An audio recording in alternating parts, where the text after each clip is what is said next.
নিয়ে আসছি, তারা ওরা মধ্যে আসছি। সাহায্য করে ঠিক আছে, আমার সাহায্য করতে আমি ডাকাতি করতে পারছি কেন ভাই?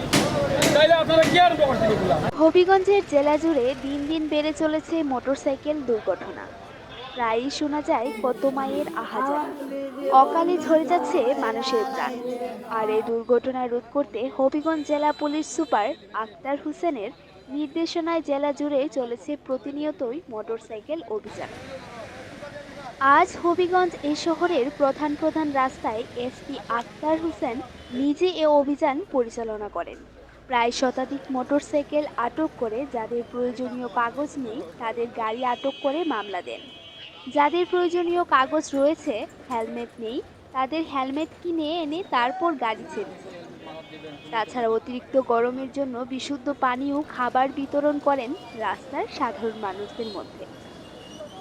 এসপি আক্তার হোসেন বলেন, যারা বেপরোয়াভাবে গাড়ি চালাবে এবং যাদের প্রয়োজনীয় কাগজপাতি এবং হেলমেট নেই তাদেরকে মামলা দেওয়া হবে।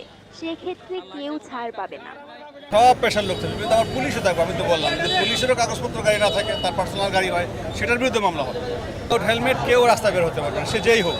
কারণ আর হেলমেটটা কিন্তু যে ড্রাইভ করে, যে বাইকার, তার জন্যই কিন্তু দরকার, তার সেফটির জন্যই দরকার। নির্দেশনা আছে প্রতি সপ্তাহে একদিন অবশ্যই মোটরসাইকেল এবং অন্যান্য অবৈধ যে গাড়িগুলো আছে ওগুলো কিন্তু অভিযান চলে। এবং সেই অনুযায়ী আমরা যারা বাইকার আছে, যদি কারো কাগজপত্র না থাকে সে অনুযায়ী আমরা আইনগত মামলা দিই। আর যদি কাগজপত্র না থাকে আমরা গাড়ি আটক করি। অথবা যদি কারো হেলমেট নাই বাট তার কাগজপত্র আছে, তাকে ইনস্ট্যান্টলি হেলমেট কিনে এনে তার গাড়ি আমরা তাকে হেলমেট সহ বুঝিয়ে দিই। গত 2 দিন সহ প্রায় 3.5 লক্ষ টাকার ফাইল আদায় সহ মোটরসাইকেল আটক করেন শতাধিক। এদের মধ্যে মামলা হয়েছে প্রায় অর্ধ শতাধিক। আয়না 24 নিউজ, হবিগঞ্জ।